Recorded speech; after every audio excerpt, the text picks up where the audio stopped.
All right, pretty excited. The last lecture before the review week. Not too many students are here today, but we'll run some really important stuff. One of them will be two remaining questions from homework 11, and also some final exam reviews. I won't record it today, so we'll record it. Just send the link to you guys. Kidding.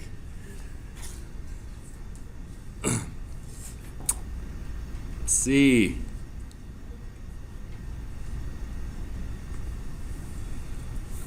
So refer to previous notes from Friday, Wednesday, if you are working on homework 11, which is due today. And then we have two remaining questions didn't cover last week, so we'll cover it now. So take a look at problem 11.12. Okay, so it's asking for what? Let's be clear on one of the concepts over here. Line voltage at the terminals.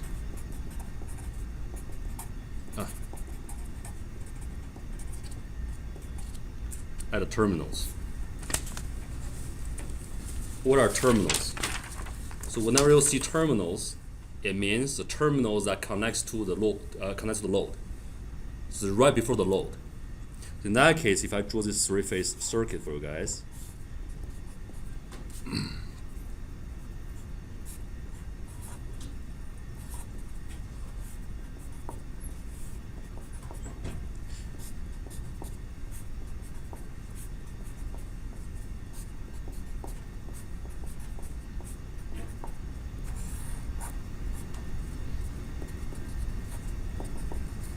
this is lowercase a, b, c. So phase A, phase B, phase C, and this is capitalized A, B, C. This is neutral N. Okay, so this one, terminal is over here. So what about here though? It's called the source. If it's asking you that the line voltage at the source, I mean, it's confusing, right? So these are the source. Why here's the source? Because these are extracted impedance of the source. These are models. It's not a real load being connected to the circuits. These are just the source impedance. So this part within this area, the dashed line to the left, they are all source, considered as source. And this area is considered as line, the line area. And this is the load area. Okay, so let's say line voltage at the source. What is it? Let's just take out one of the line voltages at the source. VAB. The line voltage is the voltage between lines. Okay. So line voltage, VAB. Phase voltage.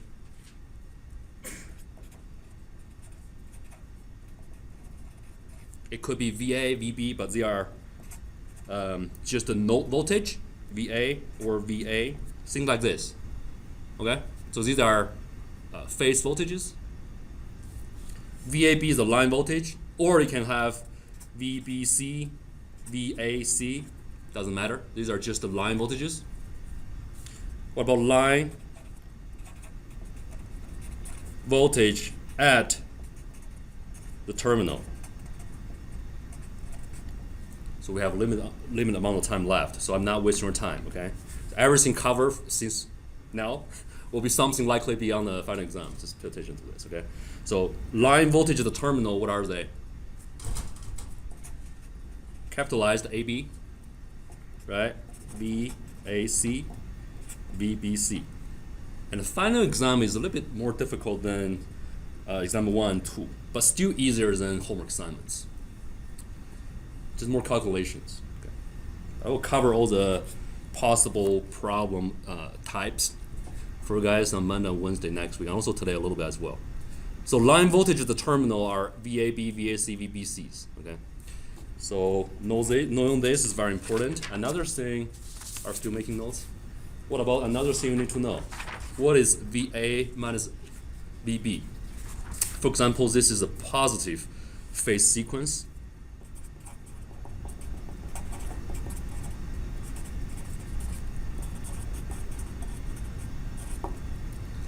So VA here, let's say VA is 0 degrees as a reference, as a phase 0 degrees.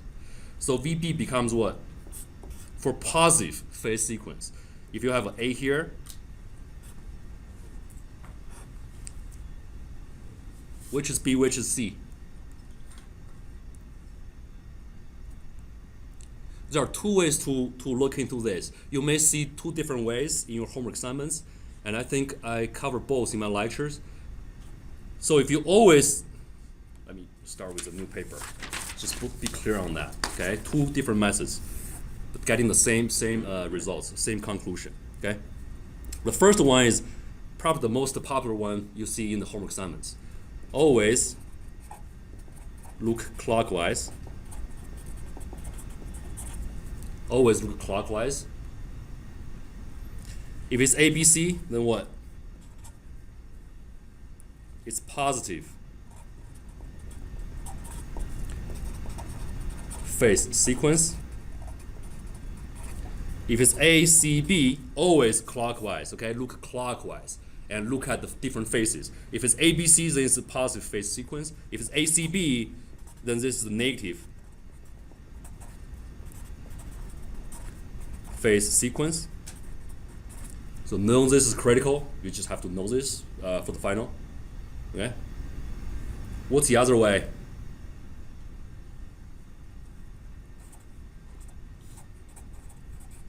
Always look at ABC. Okay, ABC. If it's clockwise, then it's positive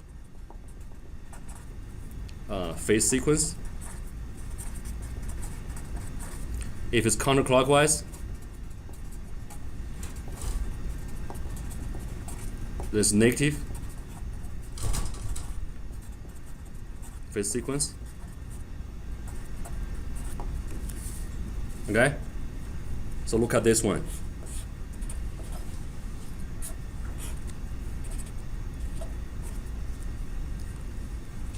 Clockwise, okay? Clockwise. What is it? ABC, right? Okay? What about this?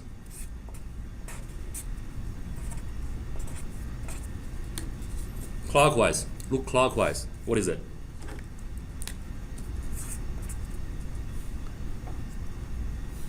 ACB.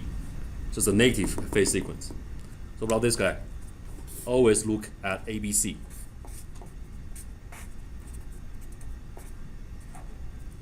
Try to find ABC, and if you find out ABC, that sequence is clockwise, then it's a positive phase sequence.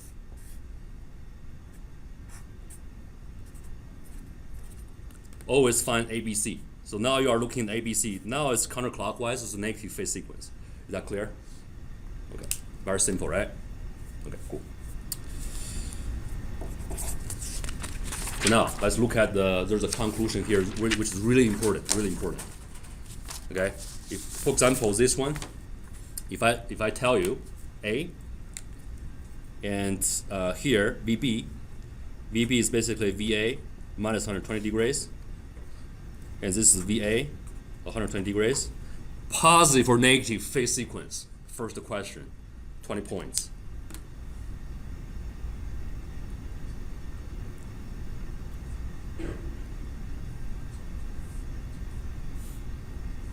Oh.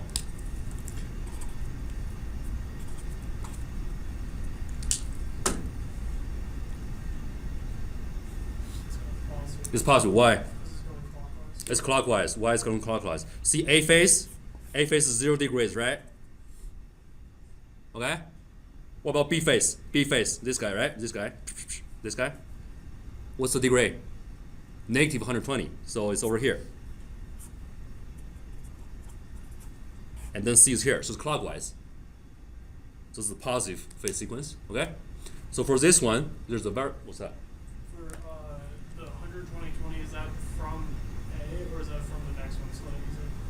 because A is 0 degrees, right? So that's a reference. So this is 0 always. So 120 will be 0 plus 120. Yeah, right? Okay, any question on this? Make sure I understand this, okay? At least the 5 points on the final. Okay? Next, there's a very important conclusion here you need to know, which is if this is given 120 degrees and it's a positive phase sequence, and so what is the line voltage here? Is how much of VA?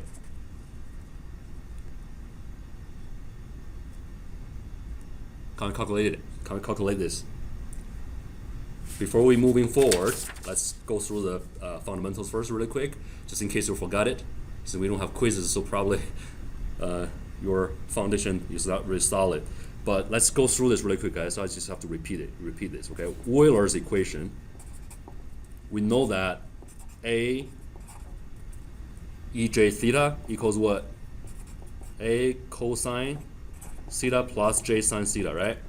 This is the conclusion we have. Okay? And this is the phasor, right? Phasor. What is this?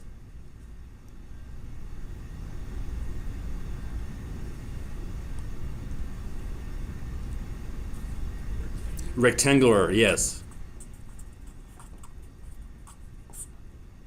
Even though you have cosine theta and sine theta, but keep in mind, these are just constants, right? It's a rectangular form of the complex number. It's a phasor from the complex number.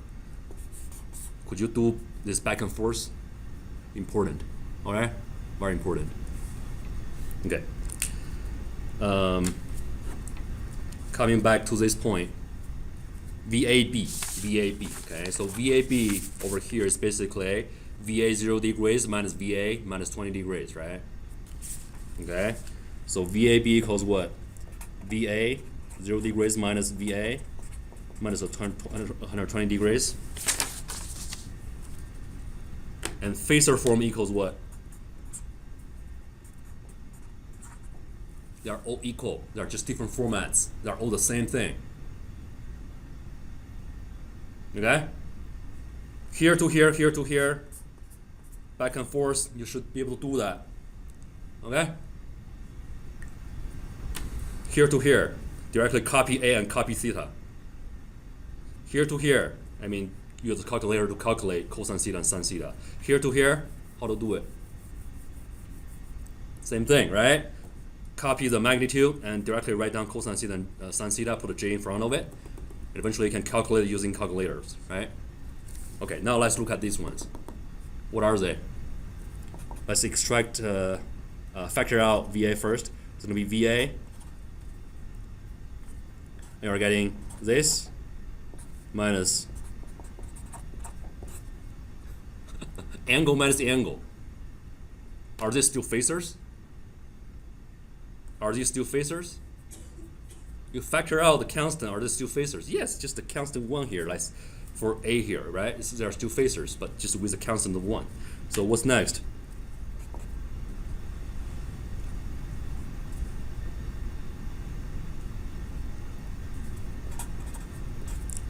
Is it 0 or 1? 1 0 degrees, 1 or 0? 1 or 0? Early morning effect. 1, right? 1. Okay? Cool. So this becomes 1 minus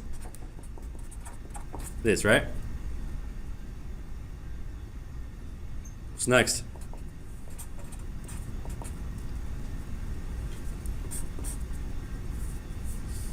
Here to here. Can you? Right? So this becomes what?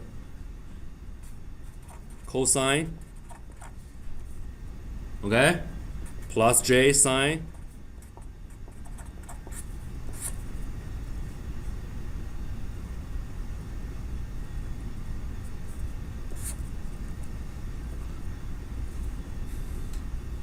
Which is also VA 1 minus cosine negative 120 Let's look at it. So cosine negative 120 degrees.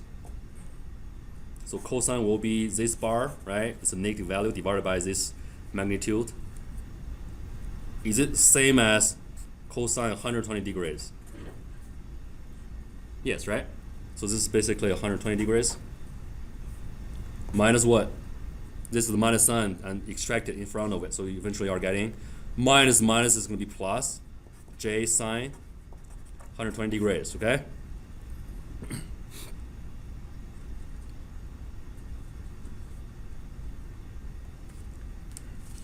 Let's see. What do we want to do for the next? Should we extract it or just directly use? Let's see what we got.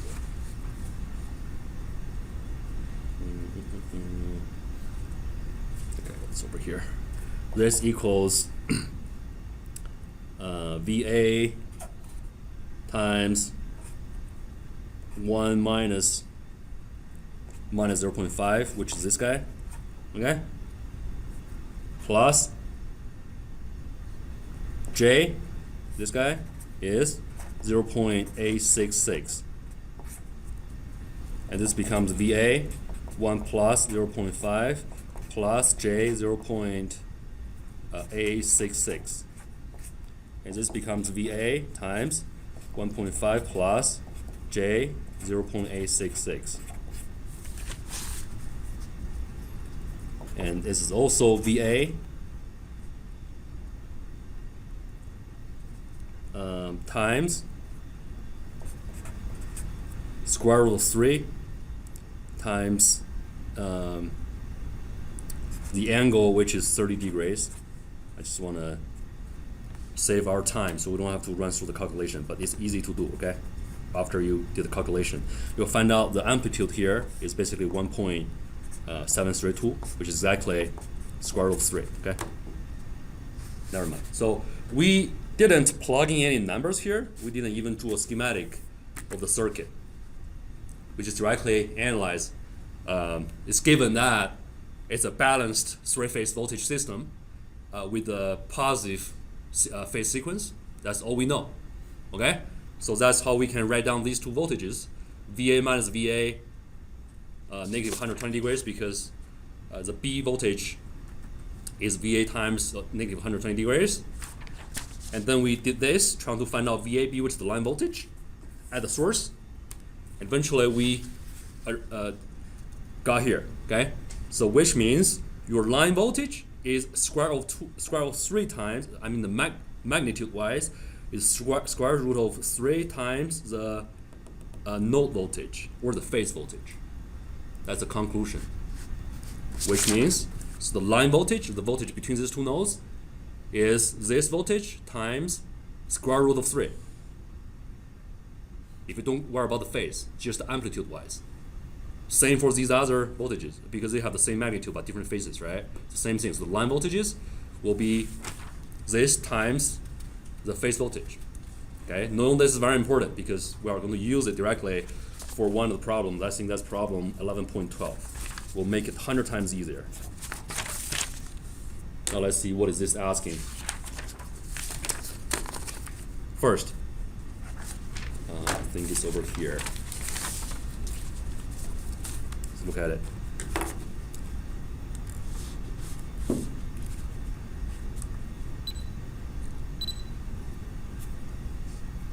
Okay, it tells you the load impedance, and tell you a line impedance. So when you are doing the circuit, you don't have to worry about the source impedance because it's considering the source impedance is right in the source. Sometimes the models will extract it and put in here. Sometimes it just doesn't even show up since you don't have to worry about it. So if just providing with you with line impedance and load impedance, feel free to get rid of this, okay? Just directly starting from ABC like this, okay? So it's asking the first one, the magnitude of the line current. Line current. What else is given here? Let me see. I'm looking at the wrong problem. it's the right one.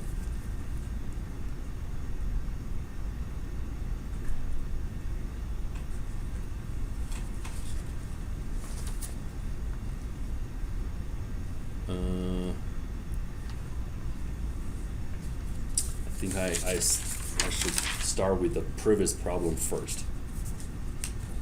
Now let's finish up this one before we review the first one, the one before this, okay? Line current. Line current is not the current between the lines. Line current is just the phase current. Keep that in mind, okay? So you can see how to find it, though. Is the voltage provided here? It's a line voltage at the terminals. Let's take one step back. Don't rush. Okay, let's take a look at this. Line voltage at terminals. What does that mean? Remember we just talked about this at the very beginning? Line voltage at the terminals. What are the terminals? Terminals connects the load, right?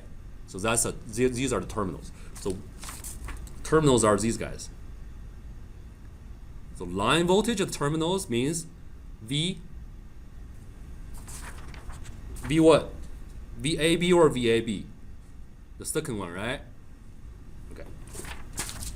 So line voltage at terminals, which is VAB, equals this. So what is VA, amplitude-wise?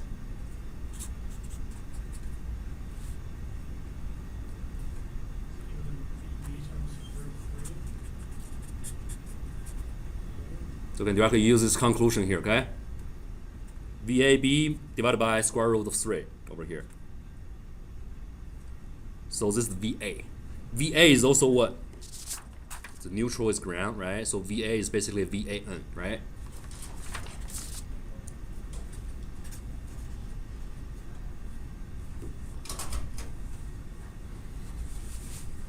Okay?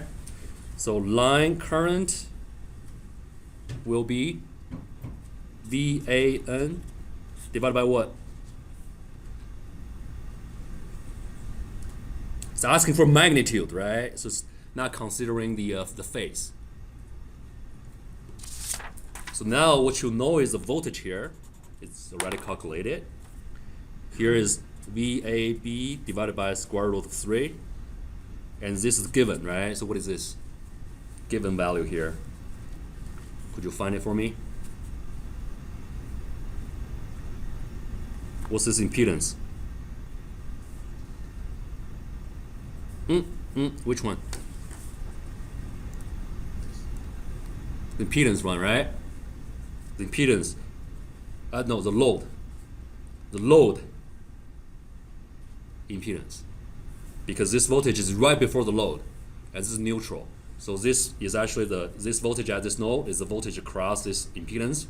So it's just asking for magnitude. You don't need to worry about the phase. So directly use VAB divided by square root of 3 and divided by the magnitude of this impedance, which is the load impedance. See, load. Oh, sorry, load is this one. This is line. Sorry, this is load. Load impedance.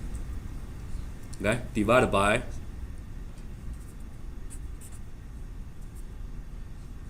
sorry.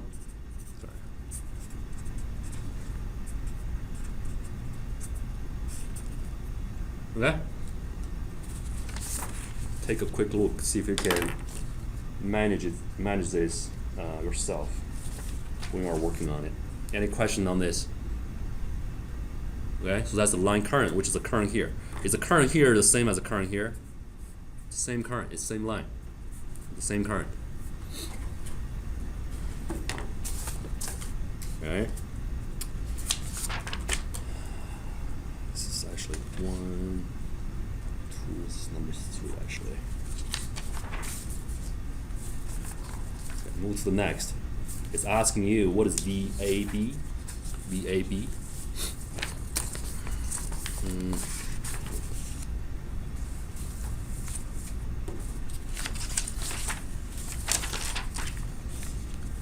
What is VAB? Lowercase. how to find out VAB lowercase. What you have calculated, what you know now. How do we calculate it? What's that? Would it be like VA times for? Yes. So how to find VA though?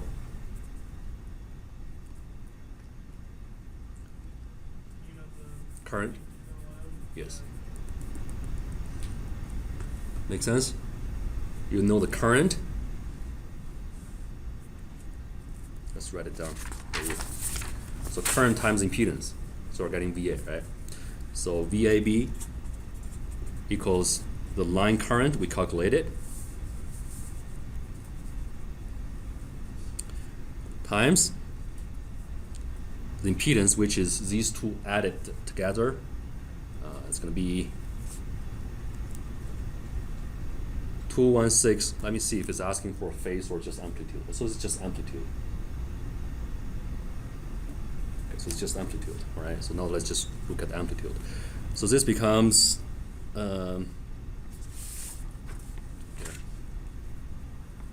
this added to this is giving you 216.25 square plus 65 square and square root. So that's the current amplitude times impedance amplitude. It's giving you the voltage amplitude of the line, and so this times square root of 3. Okay.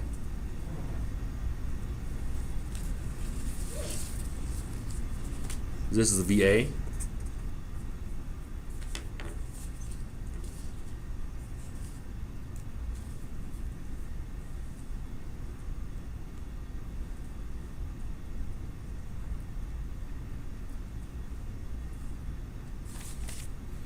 Make sense? All right. That's the two questions for 11.12. And 11.24.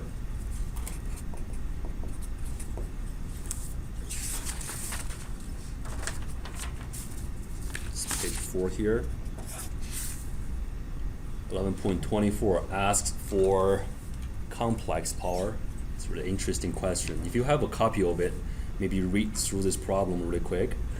So what's really going on here is it's trying to complicate this sort of concept. It's telling you that there are two loads being connected to the three-phase voltage system in parallel. So how that works? So in this specific problem, you probably don't want to consider the line impedance and source impedance, because it seems like it's just trying to deal with the load. Okay, so if you have the first load here, sorry.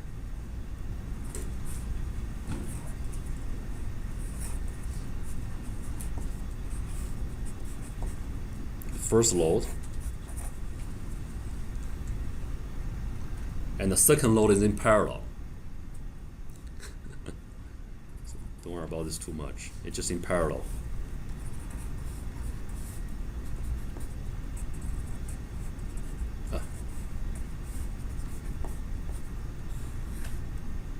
So that's how they are connected in parallel.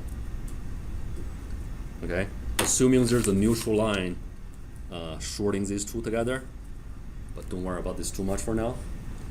Just let you know that you got a three-phase load here, and you just connect another very similar three-phase load to the source terminals. And where is the source and line impedance? They are not considered for this case. If there are some, they should be here, okay? But they are not considered in this problem. Could you tell that they are in parallel, these two three-phase loads? Could you tell they are in parallel regarding this source? Is that easy to tell? Maybe just look at one of the lines, phase A. So this is the one load, and this is another load, right? They are both three-phase load, like an inductive motor or something. So let's just look at one phase, because all the three phases are pretty much equivalent. The only difference is they have a different phase angles. So just look at one. You got one voltage source comes out. The current comes out from the source.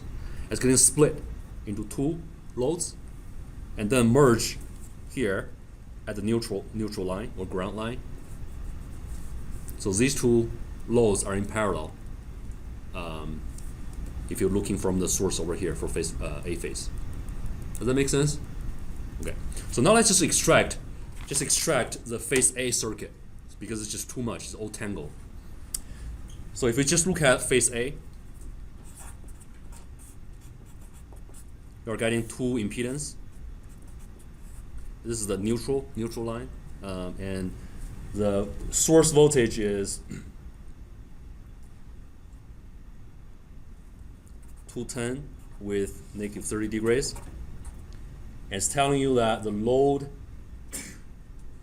the first load is 15 plus J15 ohms, and the second one didn't tell you anything but the complex power. It's 900 with 60 degrees. VA, complex power, is another concept. We didn't have too many problems to practice, but it's important to let you guys know here. All right, complex power. So what is a complex power?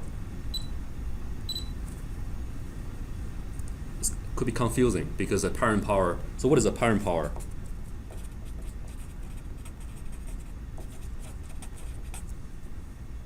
S. Square root. Yes.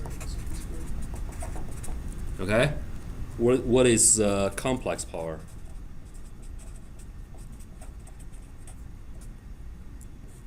It's something that all the textbooks are not doing a good job over here. What is the complex power though? Is it like the P max or P min or No, it's a complex form of the power. So it is also denoted as S. I'm so sorry for that. Let's do this probably complex. Give a footnote to it. So what is this? It is P plus JQ. Okay, P plus JQ. So it's really interesting, right? So it seems like apparent power is just a magnitude of the complex power. Okay, and there are different ways to calculate complex power, but I think the best way and the way it makes the most sense is, I've talked about this a little bit. So it's basically, so S complex equals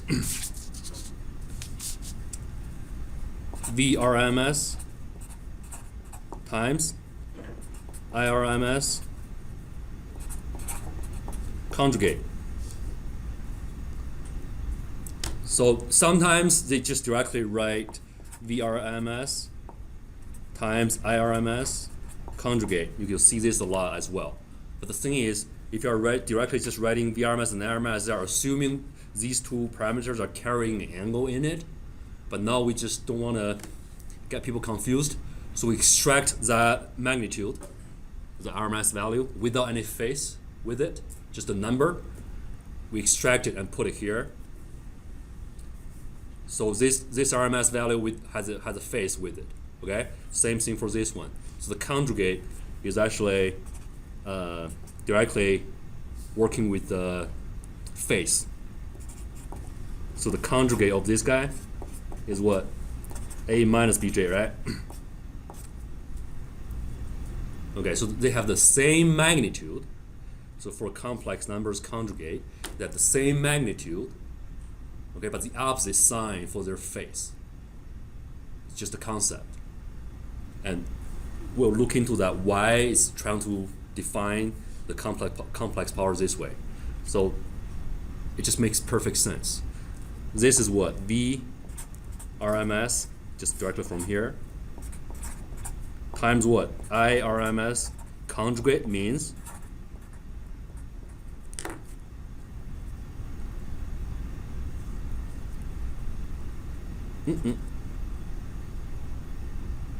so that's the RMS conjugate. Why? Because I just told you the complex numbers conjugate. Why they are all the same thing? Because the Facer forms this is a rectangular form. This is what we introduced at the very beginning of this class. So they are the same stuff, right? But for the angle here, the conjugate of this complex number, they have the same magnitude but opposite sign for the face. That's the conclusion from here. Okay, so that's why RMS with the angle here, these things, the whole thing's conjugate. It's gonna be RMS of negative the phase of the current. Does that make sense? Make sense? What's next?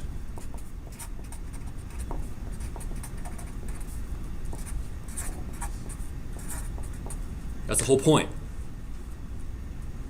That's the whole point of doing this. You're trying to do a conjugate here because you want to create that minus sign, so you are calculating the phase difference from the voltage and current. Why? Because eventually this guy equals, this is the Facer form, right? Facer form. Can we convert it to the rectangular form of the Facer? Of course. I've done this millions of times.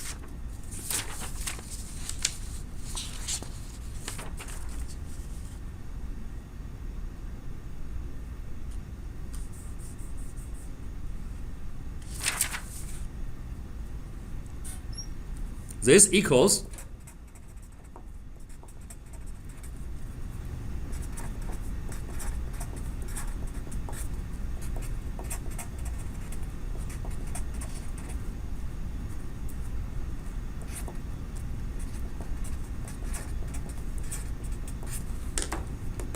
Facer form to rectangular form.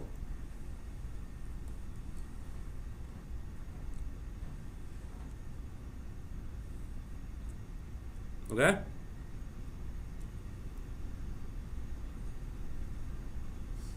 How that works? That's a Facer representation here. Euler's equation.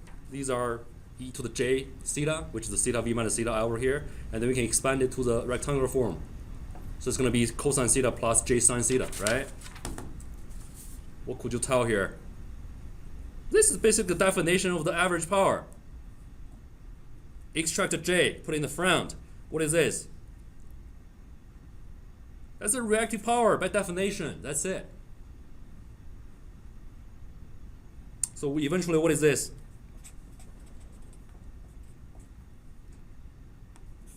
What is this? P plus what Q? JQ.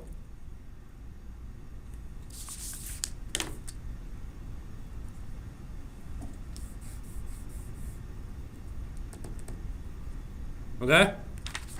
Doesn't matter. It's telling you, hey, the complex power is VRMS times the phase or whatever. VRMS with the phase, right? The phase form of VRMS and the Facer form of the RMS conjugate. Doesn't matter. It's just a conclusion. But eventually, what's happening is over here, by definition. Okay? But you can also derive it backwards. Eventually, this is basically the by definition or the conclusion. It's just the VRMS Facer form times the RMS Facer form conjugate will give you the complex power.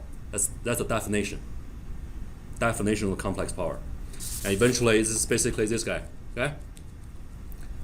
And you want to convert it back to average power, you just do P squared plus Q squared and square root of it. Super important. It's gonna be on the final. It's the very last problem. So what's the power factor of this system? Power factor, just definitions, nothing fancy here, okay? What's the power factor PF?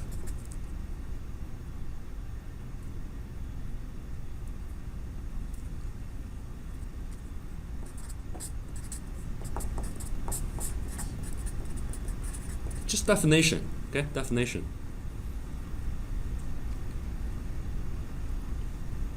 Now there's some discussions for power factor stuff. Let me give you several examples.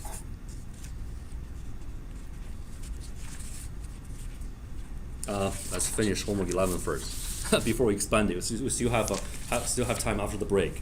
Don't want to waste your time because you have to work on homework 11 by the end of today, right? So I think this solves a lot of problem for this discussion here. And now let's come back to problem 11.24.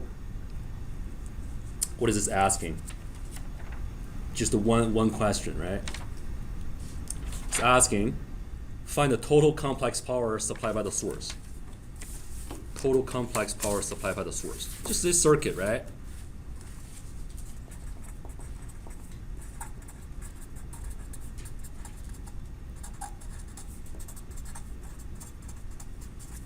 Total complex power supplied by the source.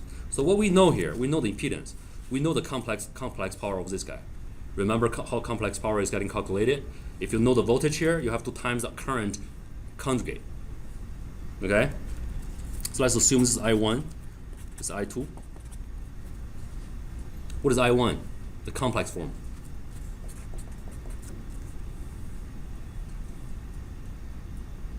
What's the voltage? Every time you see a parallel circuit like this, you should be pretty excited because it's so simple. The voltage is the same everywhere. Same voltage. So what's I1? So you guys are getting scared because sometimes you use a magnitude, sometimes you use a complex number. So you are afraid of getting started because you don't know which number to use. But now it's just a complex current. Don't worry about anything. Just the voltage, complex form, divided by impedance. J15. You can find out I1. Okay? For sure, because that's the voltage. That's a complex voltage. That's the impedance. Definitely complex voltage divided by the impedance, you are getting the complex current. And you can find out the magnitude and phase just by calculating this guy, okay? Easy. What about this one? So this is the complex power consumed by this load.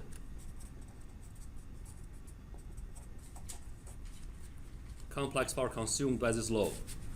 What can we know here? What do we know here by this given situation? V is given, right? The voltage is given here. Okay? So 900. So S complex equals what? It's given 900, 60 degrees VA. Okay? Voltage ampere. Okay, so what is I2 conjugate? Because V times I2 conjugate is S complex, which is given, which is 900 with 60 degrees by definition. So we can definitely find out I2 conjugate, which is 900, 60 degrees divided by V. V is given, 210 amplitude with negative 30 degrees. Okay, calculate it. It's going to be something like this.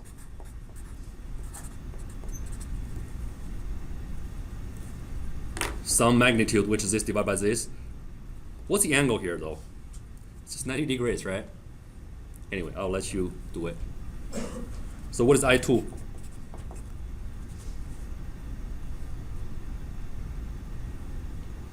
What's the angle of I2? Negative 90 degrees, right? It's going to be the same amplitude, but negative.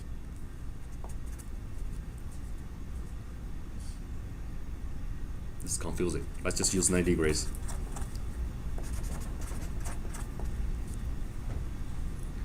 All right?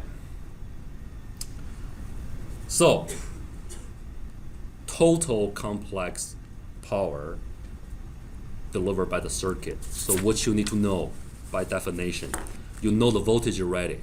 And to find out the total complex power, you need what? The total current. Okay? So total as total, or because this is just the one phase right now. We're just looking at this phase, right?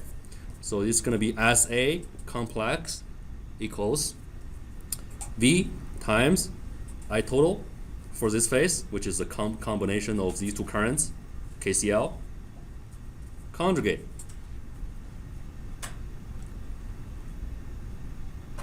Okay? And V is given, which is this guy. Or I said VA. Okay?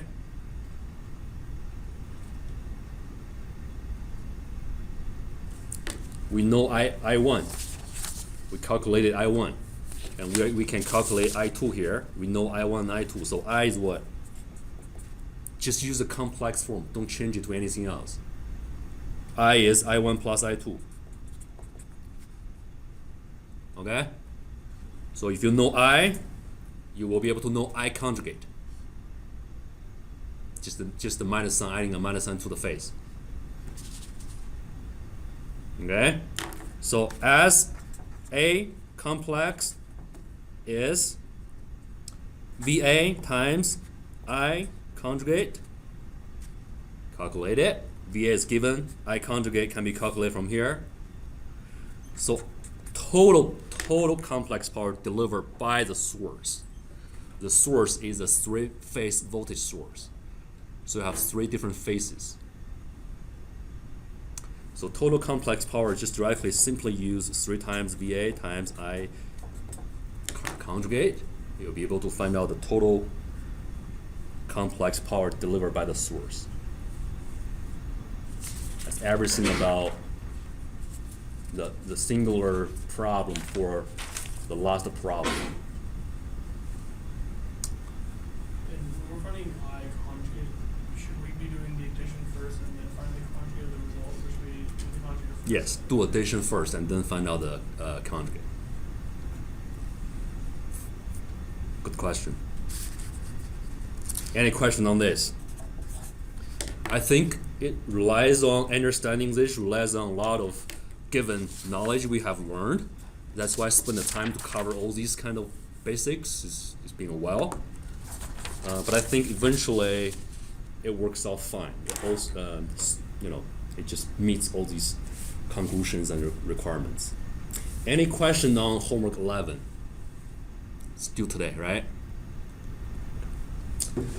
So one quick, 3 minutes left. I just want to spend the whole day with you guys. You guys are like, no, please, we need a break. One quick thing. I was trying to summarize the problems from the past final exams.